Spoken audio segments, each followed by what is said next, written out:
Hi, I'm Sean Cusick. And I'm Jude Greene. And we're the best of friends. We're the super best of friends. And we're going to read to you today where the wild things are. Well, I'll just go and say on this one that this is effectively a preview and a spoiler. Sure. But immediately it pops open and it's like, oh, there is a costumed hero. There are some monsters of some kind. I guess this is coming in later on. The surprise has been ruined. The night Max wore his wolf suit and made mischief of one kind.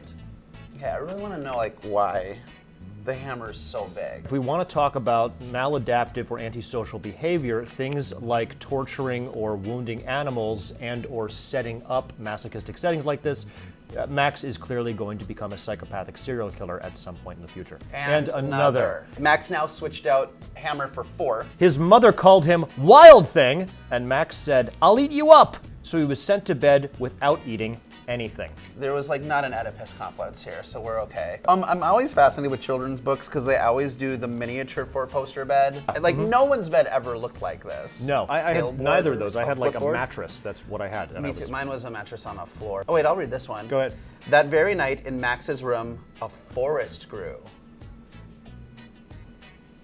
Okay. At its most literal, it's his first psychedelic experience. He's got an expression on his face that says sexual awakening. Oh, and grew! There we go. Oh! It's like he's just discovered his penis for the first time. And grew until his ceiling hung with vines and the walls became the world all around. He's being shamed for wanting things and for his emotions, and he's having a really hard time channeling it, so it's being repressed. And an ocean tumbled by with a private boat for Max. Can you do it in a Kennedy accent? And in and out of weeks and almost over a year to where the wild things are. He takes a gap year. Who has the money for that? And when he came to the place where the wild things are, they roared their terrible roars and gnashed their terrible teeth and rolled their terrible eyes and showed, what is that one? Showed their terrible claws. It's like what you tell a therapist. I mean, are the wild things deep emotional problems, or are they substance abuse at age 8? What's an 8-year-old substance abuse problem? And now, cried Max, let the wild rumpus start.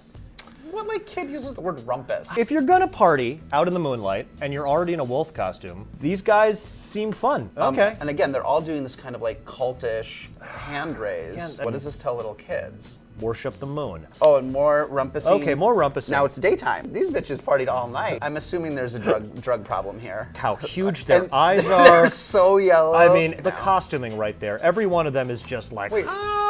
Are we at Coachella? Oh, so now they're coming down. Hard. Everyone is crashing. Their dealer's gone. We've gone through an entire day already, and we're into the next night. This in your late 20s is kind of that off ramp where you're like, do we keep going? Either. No. And Max, the king of all wild things, was lonely and wanted to be where someone loved him best of all. Then all around from far away across the world, he'd smelled good things to eat, so he gave up being king of where the wild things are. All for some food? And again, after 3 solid days of partying and crashing, his emotional state is he is. You were hungry. Oh my God, he's crashing. See, he needs some orange juice. The next page, if this makes sense, they'd end up at Denny's. The wild things roared their terrible roars and gnashed their terrible teeth and rolled their terrible eyes and showed their terrible claws. But Max stepped into his private boat and waved goodbye. He's a little bitch. And sailed back over a year and in and out of weeks and through a day. Yes. This is some sort of 12-step stuff.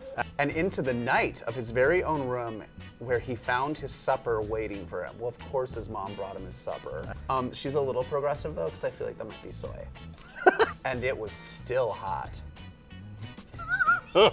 This book is actually about Maurice's healing process. I was pulled out, and I was made to take part in a lifestyle that I was frankly too young for. Yeah. Where the wild things are, people. Enjoy Coachella, kids. Cheers.